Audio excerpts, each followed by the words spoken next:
নমস্কাৰ আপোনালোক সকলোকে আমাৰ এই শ্ৰেণীলৈ স্বাগতম জনাইছো এইবাৰ যিসকল ছাত্ৰ ছাত্ৰী নৱম শ্ৰেণীলৈ উত্তীৰ্ণ হৈছে সেই সকল ছাত্ৰ ছাত্ৰীৰ কাৰণেও আমি এটা বেটছ লৈ আহিছো যিটো বেটছৰ জৰিয়তে আমি আপোনালোকক এই গোটেই শিক্ষা বৰ্ষটো আপোনালোকৰ লগত জড়িত হৈ থাকিম আপোনালোকৰ সিলেবাছৰ যিখিনি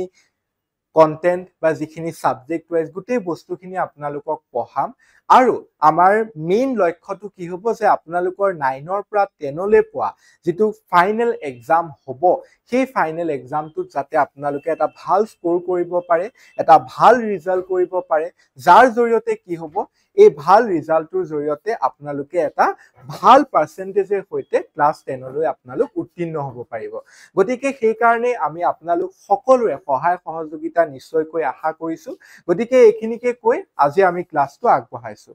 ঠিক আছে গতিকে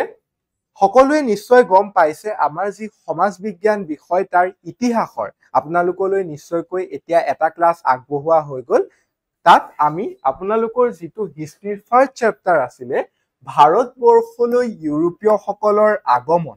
ঠিক আছে The Advent of the Europeans in India এই চ্যাপ্টাৰটোৰ পাৰ্ট 1 টো আপোনালোকক বুজোৱা হৈ গল যত আমি বহুখিনি কথা পঢ়িছিলো আমি পৰ্তুগীজ সকলে কেনেকৈ ভাৰতবৰ্ষলৈ আহিছিল কেনেকৈ এটা বিকল্প পথৰ সন্ধান কৰা হৈছিল Bartholomew Dias Vasco da Gama তেওঁলোকৰ পাছত ইংৰাজ নাবিক Francis Drake captain William Hawkins আগ্ৰাত পদাপন কৰা প্ৰথমজন ইংৰাজ বিষয়া আছিল তেওঁ তাৰ পাছত ফাৰুক হাফিয়াৰ ফৰমান সেইখিনি কথা আমি লাষ্ট ক্লাসটোত আলোচনা কৰিলো আজি তাৰ পাছৰ পৰৱৰ্তী ক্লাসটোত এটু যেটো ক্লাস হ'ব এই ক্লাসটোত আমি সিপাহী বিদ্ৰোহৰ কথা আলোচনা কৰিম লাষ্ট ক্লাসটোৰ শেষত আমি সিপাহী বিদ্ৰোহতে এৰিছিলো গতিকে ফাৰ্স্ট যি সকলে এই ক্লাসটো চাবলৈ আহিছে কিন্তু ফাৰ্স্ট পাৰ্ট 1 টো চোৱা নাই সো ফাৰ্স্ট আপোনালোকে পাৰ্ট 1 টো চাই লওক হেতু চালেহে এই ক্লাসটো বুজি পাব গতিকে ফাৰ্স্ট হেতু ভিডিও চাই লওক ভালকৈ দেন এই ক্লাসটো লৈ আহক ঠিক আছে গতিকে this is the part 2 okay so next আমি চাও একেটা আমি আমাৰ সোশ্যাল মিডিয়া প্ল্যাটফৰ্ম আছে ইয়া আমাৰ ইনষ্টাগ্ৰাম একাউন্ট ফেসবুক একাউন্ট একেটাত আপোনালোকে স্ক্যান কৰিলে আমাৰ লগত সোশ্যাল মিডিয়াত কানেক্ট হ'ব পাৰিব তাৰ জৰিয়তে কি হ'ব কিবা কিবি আপডেট থাকিলে কিবা কিবি ষ্টাডি ৰিলেটেড বস্তু ইয়াত আমি পোষ্ট কৰি থাকো গতিকে সেইখিনিৰ জৰিয়তে আপোনালোকক নিশ্চয়কৈ সহায় হ'ব তাৰ লগতে এটো আমাৰ টেলিগ্ৰাম গ্ৰুপ এটুত সকলোকে ৰিকুৱেষ্ট কৰিছো এটুত আপোনালোকে স্ক্যান কৰি জয়েন হৈ ল'ব পাৰে কাৰণ আপোনালোকৰ কিবা যদি সিলেবাস চেঞ্জ হ'ব লগিয়া থাকে কিবা নিউ এক্সাম প্যাটাৰ্ন বা কিবা কিবি ক্লাসৰ নোটস পিপিটি বা কিবা মক টেস্ট ৰিলেটেড বহুতখিনি বস্তু আমি ইয়াত লাহে লাহে পোষ্ট কৰা ষ্টাৰ্ট কৰিম গতিকে তাৰ আগতে সকলো জড়িত হৈ লওক তেতিয়া নিশ্চয়কৈ আপোনালোকৰ হেল্প হ'ব ঠিক আছে ওকে সো এতিয়া আমি পুনে পুনে আমাৰ ক্লাসটো লৈ আহিছো আমি লাষ্ট ক্লাসত বহুতখিনি কথা আলোচনা কৰিলো এখিনি কথা কলো গতিকে চ্যাপ্টাৰটোৰ মূল আলোচ্য বিষয়খিনি লাষ্ট ক্লাসত পতাই হৈ গল এখিনি কথা আমি এতিয়া আৰু আলোচনা কৰি নাথাকো ওকে আজি আমি কোনখিনিৰ পৰা পঢ়িম আমি কৈছো যে আজি আমি সিপাহী বিদ্ৰোহৰ কথা পঢ়িম ঠিক আছে 1857 খ্ৰীষ্টাব্দৰ 29 মাৰ্চ তাৰিখে সেই দিনটোত কি হৈছিল 34 নং দেশীয় পদাতিক বাহিনীৰ সিপাহী মঙ্গল পাণ্ডে কাৰণ মঙ্গল পাণ্ডে আছিল সিপাহী বিদ্ৰোহৰ প্ৰথমজন শহীদ ঠিক আছে এতিয়া আমি সকলোৱে গম পাও যে 1857 খ্ৰীষ্টাব্দত সিপাহী বিদ্ৰোহৰ সূত্ৰপাত হৈছিল তাৰ প্ৰথম ঘটনাটোৱে আছিল এই 29 মাৰ্চ এই দিনটোত কি হৈছিল 34 নং যেটো পদাতিক দেশীয় পদাতিক বাহিনী তাৰ সিপাহী মঙ্গল পাণ্ডে বেৰেকপুৰ সিপাহী ছাউনিত ইংৰাজ বিষয়াৰ গালৈ কুলি বৰ্ষণ কৰি সিপাহী বিদ্ৰোহৰ সূচনা কৰিছিল আৰু সেই কাৰণে তেওঁৱে পৰৱৰ্তী সময়ত তেওঁ শহীদ হয় তেওঁক মাৰি পেলোৱা হয় আৰু তেওঁ সিপাহী বিদ্ৰোহৰ প্ৰথমজন শহীদ হয় এতিয়া সিপাহী বিদ্ৰোহৰ বহুখিনি কাৰণ আছে যিখিনি কাৰণ আপোনালোকে নিশ্চয়কৈ ক্লাস 8 ত পঢ়ি আহিছে কিন্তু মই এটা ৰিকল কৰি দিব বিচাৰিছো আপোনালোকক সিপাহী বিদ্ৰোহৰ আটাইতকৈ যেটো তাৎক্ষণিক কাৰণ হেতু আপোনালোকৰ নিশ্চয় সকলোৰে মনত আছে হেতু আছিল এনফিল্ড ৰাইফলৰ গুলিৰ ব্যৱহাৰ আসলতে সেই সময়ত হেতু এটা প্ৰচাৰ হৈছিল যে এনফিল্ড ৰাইফলৰ যেটো গুলিটো হেতু দাঁতেৰে কামুৰি পেলাই মানে পিস্তলটো বা বন্দুকটোত লগাই শুট কৰিব লাগিছিল ঠিক আছে কিন্তু বহুতে হেতু প্ৰচাৰ কৰিলে যে সেই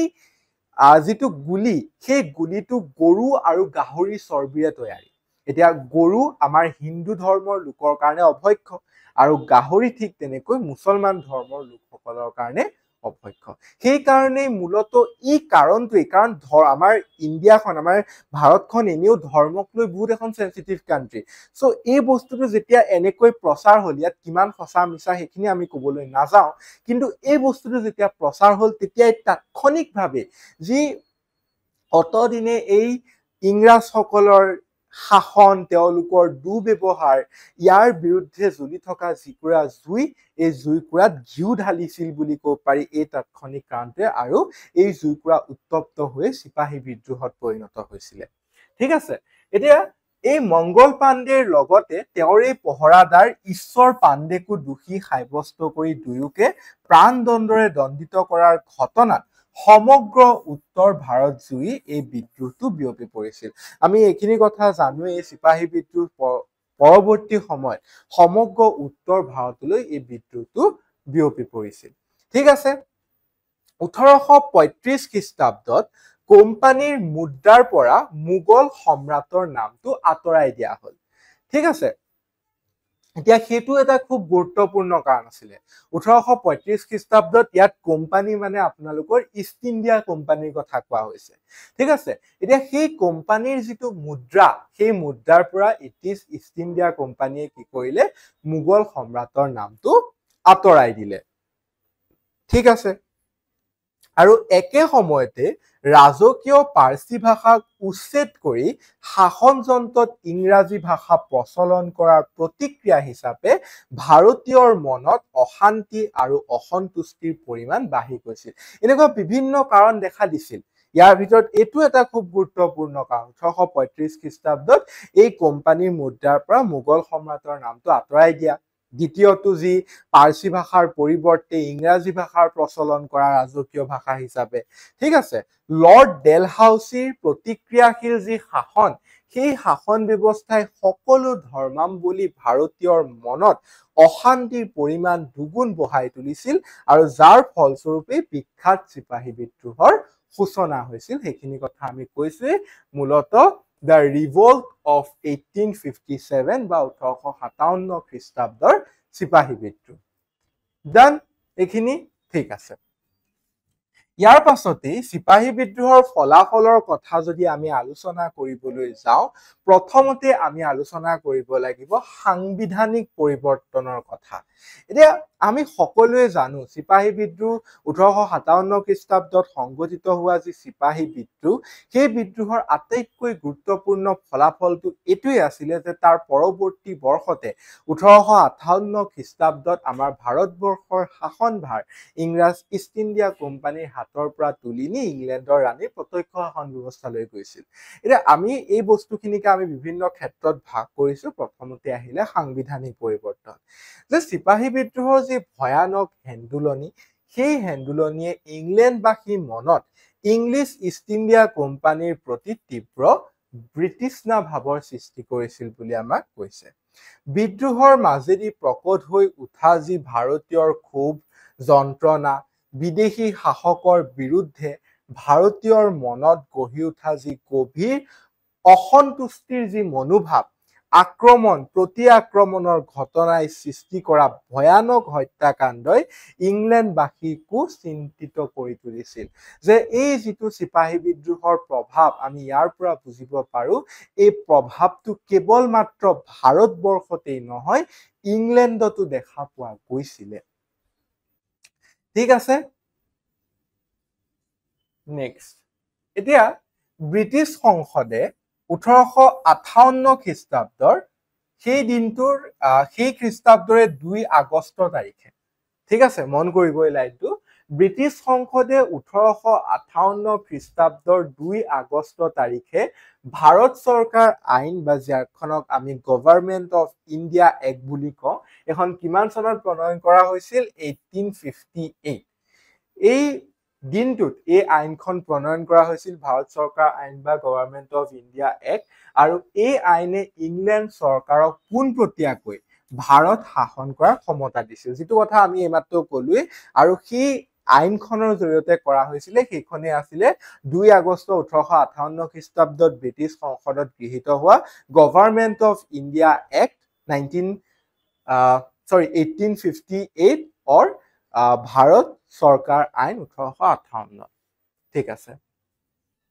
Yes, Government of India Act 1858 এতিয়া ভাৰত শাসনৰ সকলো দায়িত্ব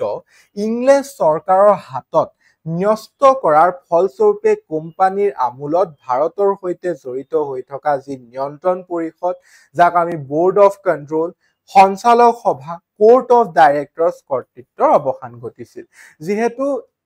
এই আইনখন প্ৰৱৰ্তন কৰাৰ পাছৰ পৰাই ঠিক আছে গোটেই ভাৰতবৰ্ষৰ শাসনভাৰ ইষ্ট ইণ্ডিয়া কোম্পানীৰ হাতৰ পৰা গুচি গৈছিল পোনপটীয়াকৈ ইংলেণ্ডৰ ৰাণীৰ প্ৰত্যক্ষ শাসন ব্যৱস্থালৈ গৈছিল যাৰ পৰৱৰ্তী সময়ত ভাৰতবৰ্ষত ভাইচৰয় নিযুক্তি দিয়া হৈছিল তেওঁ ৰাণীৰ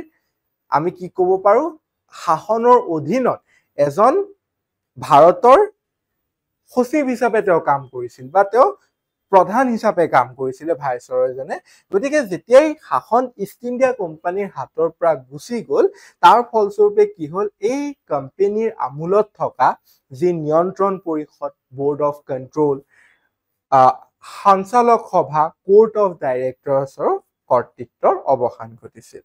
নতুন আইন অনুসৰি ভাৰত শাসন সম্বন্ধীয় সকলো দায়িত্ব আৰু ক্ষমতা ব্ৰিটিছ মন্ত্ৰীসভাৰ ব্ৰিটিছ মন্ত্ৰীসভাৰ এজন সদস্যৰ হাতত অৰ্পণ কৰা হয় ভাৰত শাসনৰ সৈতে এই প্ৰত্যক্ষভাৱে যিজন ব্যক্তি জড়িত হৈছিল সেই মন্ত্ৰীজনক কোৱা হৈছিল ভাৰত সচিব বা ছেক্ৰেটাৰী ষ্টেট অফ ইণ্ডিয়া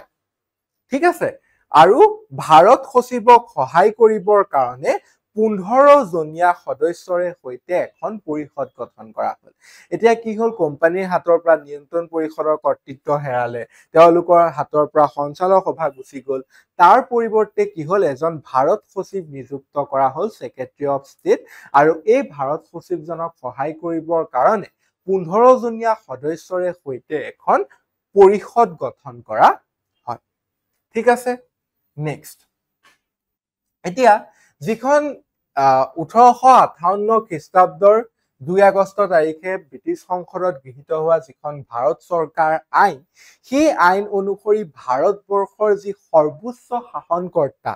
হিচাপে গভৰ্ণৰ জেনেৰেল থাকিল যদিও তেওঁক ভাইচৰয় ৰাজ প্ৰতিনিধিৰ খিতাপ প্ৰদান কৰা হয় এইটো মই আপোনালোকক এইমাত্ৰ বুজাইছিলো ঠিক আছে এই আইন অনুসৰি ভাৰতৰ সৰ্বোচ্চ শাসনকৰ্তা হিচাপে যদিও গভৰ্ণৰ জেনেৰেল তেওঁক ভাইচৰয় কৰি দিয়া হৈছিল তেওঁ কেৱল ৰাণীৰ ৰাজ প্ৰতিনিধিহে আছিল মানে ৰাণীয়ে যেনেকৈ কৈছিল তেওঁ তেনেকৈ ভাৰতবৰ্ষখনত শাসন চলাইছিল কথাটো ঠিক তেনেকুৱা আছিল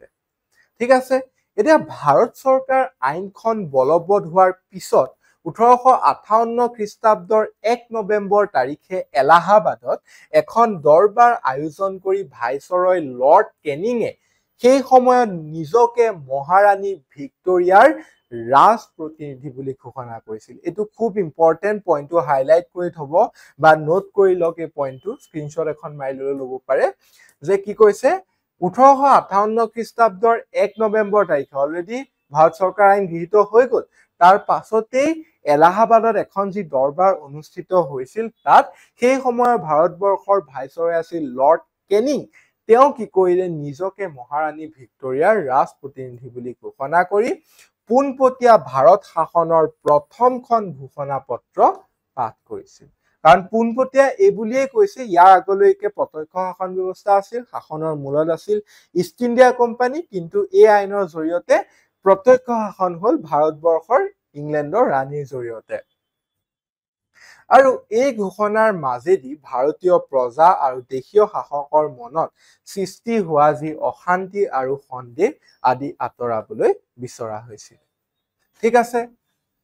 তাৰ পাছতে আহিলে সামাজিক পৰিৱৰ্তনৰ কথা এতিয়া প্ৰথমতে আমি সাংবিধানিক পৰিৱৰ্তনৰ কথা আলোচনা কৰিলো সাংবিধানিক পৰিৱৰ্তনৰ পাছতে আহিলে সামাজিক পৰিৱৰ্তন এতিয়া সামাজিক পৰিৱৰ্তন কেনেকুৱা আছিল চিপাহী বিদ্ৰোহৰ ফলাফল হিচাপে ইয়াৰ গুৰুত্বতা কি আছিল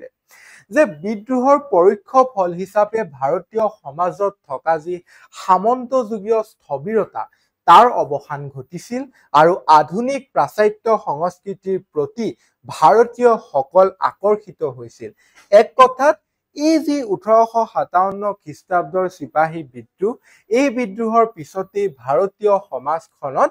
আধুনিকতাৰ সূচনা হৈছিল বুলি আমি ক'ব পাৰোঁ। বিদ্ৰোহৰ ব্যৰ্থতা নিজ চকুৰে প্ৰত্যক্ষ কৰি যিসকল ভাৰতীয় লোকে এই বিদ্ৰোহটোত অংশগ্ৰহণ কৰিছিল তেওঁলোকে বিদ্ৰোহৰ ব্যৰ্থতা দেখিছিল, বিদ্ৰোহটো কেনেকৈ বিফল হৈছিল সেয়া দেখিছিল। আমাৰ অসমতো যেতিয়া মণিৰাম দেৱানে বিদ্ৰোহটো ঘোষণা কৰিছিলে তেওঁকতো ফাঁচি দিয়া হৈছিল পিয়লি বৰুৱা সহিতে, কিন্তু গোটেই বিদ্ৰোহটো বিফল হৈছিল। গতিকে এই বিদ্ৰোহটোৰ ব্যৰ্থতা, ঠিক আছে, এই বিদ্ৰোহটোৰ ব্যৰ্থতা পাইছিল আৰু পৰ্যন্ত ওকে, ঠিক আছে। বিদ্ৰোহৰ ব্যৰ্থতা নিজ চকুৰে প্ৰত্যক্ষ কৰি তেওঁলোক মানে প্ৰত্যেকজন ভাৰতীয় লোকে বুজি পাইছিল যে যেতিয়ালৈকে আমি সকলো একত্ৰিত নহওঁ তেতিয়ালৈকে আমি ব্ৰিটিছসকলৰ দৰে এটা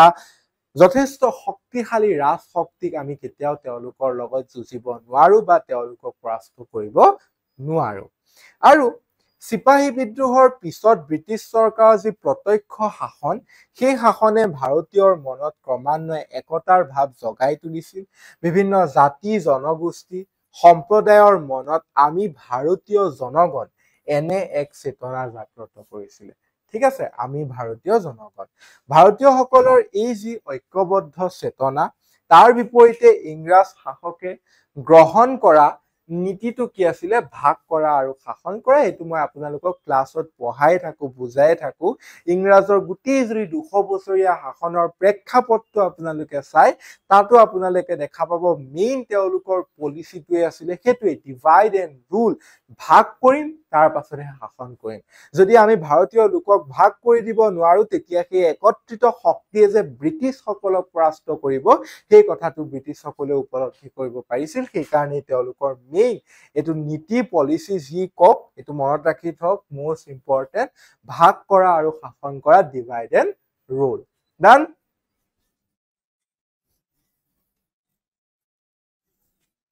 ওকে, নেক্সট তাৰ পাছত চাওঁ আমি। এতিয়া তাৰ পাছতে আহিলে আমি সাংবিধানিক পৰিৱৰ্তন পঢ়িলো, চিপাহী বিদ্ৰোহ, সামাজিক পৰিৱৰ্তনৰ কথা পঢ়িলো। তাৰ পাছতে ইংলেণ্ডৰ ৰাণীৰ যি প্ৰত্যক্ষ শাসন আৰু সেই সময়ত ভাৰতবৰ্ষৰ ভাইচৰয় লৰ্ড কেনিং তেওঁৰ দ্বিতীয় কাৰ্যকালৰ কথা এতিয়া আমি পঢ়িম। আৰু তেওঁৰ দ্বিতীয় কাৰ্যকাল আৰম্ভ হৈছিল 1858 খ্ৰীষ্টাব্দৰ পৰা 1862 খ্ৰীষ্টাব্দলৈকে। ঠিক আছে, লৰ্ড কেনিঙৰ দ্বিতীয় কাৰ্যকাল আৰম্ভ হৈছিল 1858 খ্ৰীষ্টাব্দৰ পৰা 1862। ঠিক আছে, লৰ্ড কেনিঙে তেওঁৰ দ্বিতীয় কাৰ্যকালত ভাৰতবৰ্ষৰ ভাইচৰয় হিচাপে আৰ্থিক দিশটোৰ ওপৰত বিশেষ মনোভাৱ দিছিল। এতিয়া আপোনালোকৰ মনলৈ এই প্ৰশ্নটো আহিব যে তেওঁ কিয় আৰ্থিক দিশটোৰ ওপৰত মনোনিৱেশ কৰিবলগীয়া হৈছিল? ইয়াৰ মূল কাৰণটো আছিল এই যে গোটেই চিপাহী বিদ্ৰোহটো 1857 খ্ৰীষ্টাব্দত সংগঠিত হৈছিল, তাৰ জৰিয়তে কেৱল ভাৰতবৰ্ষৰ মানসিকভাৱে তেওঁলোক হতগ্ৰস্ত হোৱা নাছিলে, যথেষ্টখিনি টকা পইচা যি অৰ্থনৈতিক ব্যৱস্থাটো যথেষ্ট হ্ৰাস পাইছিলে, ব্ৰিটিছসকলৰ যথেষ্ট ব্যয়বহুল এটা প্ৰক্ৰিয়া হৈছিল, যথেষ্ট টকা পইচা খৰচ হৈছিল, বহুত সৈনিক আহত হৈছিল, নিহত হৈছিল। ঠিক আছে, গতিকে সেইকাৰণে তেওঁ যেতিয়া দ্বিতীয়বাৰৰ কাৰণে লৰ্ড কেনিঙে ভাৰতবৰ্ষৰ ভাইচৰয় হিচাপে তেওঁ কাৰ্যকাল গ্ৰহণ কৰিলে, তেওঁ প্ৰথমতে এই অৰ্থনৈতিক দিশটোত গুৰুত্ব দিলে বা মনোনিৱেশ কৰিলে। তেওঁ কি কৰিলে? বিত্ত বিশেষজ্ঞ জেমছ উইলছন আৰু চেমুৱেল, নাম দুটা মনত ৰাখি থব, জেমছ উইলছন আৰু চেমুৱেলক ভাৰতলৈ মতাই আনি এই দিশত তেওঁলোকৰ পৰা দিহা পৰামৰ্শ গ্ৰহণ কৰিছিল। বিশেষজ্ঞ দুগৰাকীৰ পৰামৰ্শৰ ভিত্তিতে প্ৰথমবাৰৰ বাবে পৰীক্ষামূলকভাৱে বাৰ্ষিক 500 টকা বা তাতোধিক উপাৰ্জন কৰা লোকৰ ওপৰত আয়কৰ বহুৱা হৈছিল, মানে টেক্স নিযুক্তি কৰা হ'ল বা টেক্স নিয়োগ কৰা হ'ল, ৰাজহ সংগ্ৰহ। ঠিক আছে, কি গম পালো যে যেতিয়াই লৰ্ড কেনিঙে দ্বিতীয়বাৰৰ কাৰণে 1858 খ্ৰীষ্টাব্দত তেওঁ অলৰেডি ঘোষণা কৰিয়ে দিলে 1 নৱেম্বৰত যে এলাহাবাদত যিখন সভা অনুষ্ঠিত হৈছিল নিজকে ৰাণী ভিক্টৰিয়াৰ প্ৰতিনিধি বুলি। ঠিক আছে, গতিকে দ্বিতীয় কাৰ্যকাল গ্ৰহণ কৰাৰ পাছতেই তেওঁ ভাৰতবৰ্ষৰ অৰ্থনৈতিক দিশটোত গুৰুত্ব দিছিল আৰু তেওঁ বিশেষজ্ঞ মানে বিত্ত বিশেষজ্ঞ প্ৰধানকৈ জেমছ উইলছন আৰু চেমুৱেলৰ পৰামৰ্শতে প্ৰথমবাৰৰ কাৰণে তেওঁ কি কৰিলে? ভাৰতবৰ্ষৰ যিসকল লোকৰ ইনকাম 500 টকাতকৈ অধিক তেওঁলোকৰ ওপৰত আয়কৰ নিয়োগ কৰিলে ঠিক আছে আয়কৰ বহুৱাইছিল আমদানিকৃত সামগ্ৰীৰ ওপৰতো শতকৰা 10% আমদানি শুল্ক মানে ইম্পৰ্ট টেক্স ধাৰ্য কৰিছিল 1859 খ্ৰীষ্টাব্দত বংগৰাজ নামৰ আইন প্ৰণয়ন কৰি চিৰস্থায়ী বন্দোবস্তই সৃষ্টি কৰি যোৱা খেলিমালি অৱসান তেওঁ ঘটাইছিল আৰু এই আইনে ৰায়তসকলক ভূমিৰ ওপৰত নিজস্ব কৰ্তৃত্ব প্ৰদান কৰিছিল এইখিনি কথাও খুব গুৰুত্বপূৰ্ণ ইয়াৰ আপোনালোকে মূলতঃ এই আই সংগ্ৰহৰ টপিকখিনি ভালকৈ চাব এতিয়া লৰ্ড কেনিঙে শিক্ষা ব্যৱস্থাটোৰ উন্নতিৰ বাবে উদৰ যিখন শিক্ষা সংস্কাৰ বা যাক আমি উডছ ডিস্পেটছ বুলি কওঁ সেইখন ভাৰতত প্ৰৱৰ্তন কৰি প্ৰত্যেক প্ৰদেশতে এখন সচিবৰ তলত শিক্ষা বিভাগ এটা মুকলি কৰিছিল এই উদৰ শিক্ষা সংস্কাৰ আঁচনিখনৰ কথা আমি লাহেকৈ পঢ়িম খুব গুৰুত্বপূৰ্ণ এখন ঠিক আছে গতিকে ইয়াৰ কথাও পঢ়িম আৰু এই শিক্ষা ব্যৱস্থাটোৰ উন্নতিৰ বাবে লৰ্ড কেনিঙেও গুৰুত্বপূৰ্ণ ভূমিকা গ্ৰহণ কৰিছিলে 1861 খ্ৰীষ্টাব্দৰ যিখন ভাৰতীয় পৰিষদ আইন বা যিখন ইণ্ডিয়ান কাউন্সিল এক্ট সেইখনৰ কথা আমি এতিয়া পঢ়িম 1861 এতিয়া এই আইনখনৰ জৰিয়তে কি হয় যে সিপাহী বিদ্ৰোহৰ পিছত ব্ৰিটিছ সংসদে তৈয়াৰ কৰা যিখন 1858 খ্ৰীষ্টাব্দৰ যিখন ভাৰত চৰকাৰ আইন আছিলে সেই আইনখনৰ ভিত্তিত ভাৰতবৰ্ষত গঢ়ি উঠা নতুন প্ৰশাসন যন্ত্ৰত ভাৰতীয়ক অংশগ্ৰহণ কৰাৰ অধিকাৰ দিয়া নহৈছিলে ঠিক আছে এই আইনখনৰ জৰিয়তে কি হৈছিল মানে ভাৰতীয় লোকসকলক আমি ক'ব পাৰো ভাৰতৰ শাসন ব্যৱস্থাত তেওঁলোকক অংশগ্ৰহণ কৰিবলৈ সুবিধা দিয়া হোৱা নাছিল ঠিক আছে আৰু শিক্ষিত ভাৰতীয়সকল যিসকল ভাৰতীয় যথেষ্ট শিক্ষিত আছিল তেওঁলোক যোগ্য আছিল গতিকে তেওঁলোকে এই ব্যৱস্থাটোৰ প্ৰতি তেওঁলোক অসন্তুষ্টি হৈছিল বা তেওঁলোক অসন্তুষ্ট হৈছিল আৰু ইয়াৰ কাৰণটো উপলব্ধি কৰিয়ে 1861 খ্ৰীষ্টাব্দত 1861 খ্ৰীষ্টাব্দত ব্ৰিটিছ সংসদে ভাৰতীয় পৰিষদ আইন বা ইণ্ডিয়ান কাউন্সিল এক্ট নামৰ এখন আইন প্ৰণয়ন কৰিছিল আৰু এই আইনখনৰ মুখ্য উদ্দেশ্য আছিল যে আধুনিক প্ৰশাসন ব্যৱস্থাৰ সৈতে শিক্ষিত ভাৰতীয়ক চিনাকি কৰাই দিয়া কি কৰাই দিয়া আধুনিক প্ৰশাসন গোটেই ব্যৱস্থাটোৰ সৈতে শিক্ষিত ভাৰতীয় লোকসকলক যাতে চিনাকি কৰাই দিব পাৰে কাৰণ 1858 গভৰ্ণমেণ্ট অফ ইণ্ডিয়া এখনেতো ভাৰতীয় লোকসকলক শাসন ব্যৱস্থাত অংশগ্ৰহণ কৰিবলৈ নিদিলে যাৰ ফলস্বৰূপে শিক্ষিত ভাৰতীয় লোকসকল অসন্তুষ্ট হ'ল আৰু তাৰ ফলতেই নেগেইন 1861ত সেই কাৰণটো বুজি পায় কি কৰা হ'ল ইণ্ডিয়ান কাউন্সিল এক্ট বা ভাৰতীয় পৰিষদ আইন প্ৰৱৰ্তন কৰা হ'ল যাৰ জৰিয়তে ভাৰতীয়সকলকো ভাৰতবৰ্ষৰ শাসন ব্যৱস্থাত অংশগ্ৰহণ কৰাৰ সুবিধা প্ৰদান কৰা হৈছিল ওকে ইয়াৰ পাছত এতিয়া আমি পঢ়িম কেন্দ্ৰীয় শাসনৰ কথা প্ৰাদেশিক শাসন স্থানীয় স্বায়ত্ত শাসন গতিকে কেইবাটাও বিষয় আপোনালোকৰ ওপৰত আছে ঠিক আছে কেন্দ্ৰীয় শাসনৰ কথা আমি পঢ়ো যে 1861 খ্ৰীষ্টাব্দৰ যিখন ভাৰতীয় পৰিষদ আইন সেই ভাৰতীয় পৰিষদ আইন বা ইণ্ডিয়ান কাউন্সিল এক্ট সেইখনে কেন্দ্ৰ আৰু প্ৰদেশসমূহৰ বিধানমণ্ডল গঠন নিৰ্দেশ কৰিছিলে ঠিক আছে যে 1861 খ্ৰীষ্টাব্দৰ ভাৰতীয় পৰিষদ আইনখনে আমাক কি কৰিলে কেন্দ্ৰ আৰু প্ৰদেশসমূহৰ বিধানমণ্ডলৰ গঠন নিৰ্দেশ কৰিছিল বুলি কৈছে ক্ষমতাৰ যি বিকেন্দ্ৰীকৰণ এতিয়া ক্ষমতাৰ বিকেন্দ্ৰীকৰণ মানে ইয়াত সিম্পলি ডিসেন্ট্ৰেলাইজেশনৰ কথা বুজাইছে ঠিক আছে এতিয়া এই বিকেন্দ্ৰীকৰণ পদ্ধতিৰ আধাৰত কেন্দ্ৰীয় আৰু প্ৰদেশ বিধানমণ্ডলবোৰক বিধায়িনী ক্ষমতা ভগাই দিয়া হৈছিল এই আইনে ভাৰতবৰ্ষৰ ভাইচৰক তেওঁৰ কেন্দ্ৰীয় বিধানমণ্ডলৰ সদস্যৰ সংখ্যা সৰ্বনিম্ন 6 জনৰ পৰা সৰ্বাধিক 12 জন পৰ্যন্ত মনোনীত কৰিবলৈ কৰ্তৃত্ব প্ৰদান কৰিছিল কিমান 6 পৰা বৃদ্ধি হৈ 12 হৈ গৈছিল ঠিক আছে কৰ্তৃত্ব প্ৰদান কৰিছিল আৰু মুঠ সদস্যৰ আধা সংখ্যক বেচৰকাৰী হোৱাটো বাধ্যতামূলক আছিল ঠিক আছে এইখিনি কথা আমি বুজি পাইছো গতিকে ইয়াৰ লগতে এই আইনে কেন্দ্ৰীয় বিধানমণ্ডলক ৰাজহ বিত্ত প্ৰতিৰক্ষা বাহিনীৰ ৰক্ষণাবেক্ষণ দেশীয় ৰাজ্য আৰু ব্ৰিটিছ চৰকাৰৰ অধিকৃত ৰাজ্যৰ সীমা সুৰক্ষা আদি বিষয়তো পৰামৰ্শ আৰু আইন তৈয়াৰ কৰাৰ ক্ষমতা দিছিল। গতিকে এইখিনি কথাত মূলতঃ ইয়াত আমাক ভাৰতীয় পৰিষদ আইনখনৰ গুৰুত্বপূৰ্ণ দিশসমূহৰ কথাই আলোচনা কৰি থকা হৈছে। ঠিক আছে, কিন্তু একে সময়তে ভাইচৰয় গৰাকীক প্ৰয়োজন সাপেক্ষে বিধানমণ্ডলত প্ৰস্তাৱিত আইন অথবা দিহা পৰামৰ্শ উলংঘা কৰাৰ ক্ষমতাও দিয়া হৈছিল। ঠিক আছে, আৰু এই আইনে 5 জনীয়া সদস্যৰ এখন কাৰ্যবাহী পৰিষদ, 5 জনীয়া সদস্যৰে সৈতে এখন কাৰ্যবাহী পৰিষদ গঠনৰ প্ৰস্তাৱ দিছিল। ভাৰতৰ সচিবক এই আইনে 3 জনক ব্যক্তিক কাৰ্যবাহী পৰিষদৰ বাবে বাছনি কৰিবলৈ কৰ্তৃত্ব প্ৰদান কৰিছিল। ওকে, সো গতিকে আজিৰ ক্লাছটোত আমি বহুত বেছি দীঘলকৈ লং কৰি নিদিওঁ, কাৰণ এতিয়া আপোনালোকেও চাই আমনি লাগিব বস্তুখিনি। আজিৰ ক্লাছটোত আমি মেইনলি চিপাহী বিদ্ৰোহৰ সাংবিধানিক পৰিৱৰ্তনৰ কথা,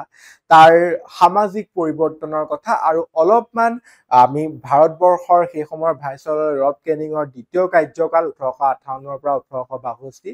ইংলেণ্ডৰ ৰাণী ভিক্টৰিয়াক তেওঁ নিজকে ৰাজপ্ৰতিনিধি হিচাপে কোৱা লৰ্ড কেনিঙে, সেই কথাখিনি অলপ পঢ়িলো। ইয়াৰ পৰৱৰ্তী ক্লাছটোত আমি গোটেই কেন্দ্ৰীয় শাসন, স্থানীয় শাসন, স্বায়ত্ত শাসন এই বিষয়খিনি ভালকৈ আৰু গভীৰতাত পঢ়িম। গতিকে সেই ক্লাছটোৰ কাৰণে আপোনালোক সকলোৱে অপেক্ষা কৰি থাকক। ইয়াত আজি ক্লাছটোত যিখিনি বস্তু পঢ়ালো সেইখিনি সকলোৱে ভালকৈ আয়ত্ত কৰিব বুলি আশা ৰাখিলো। পৰৱৰ্তী ক্লাছত আপোনালোক সকলোকে পুনৰ লগ পাম। সকলো ভালকৈ থাকক। আজিলৈ সামৰিছো। ধন্যবাদ।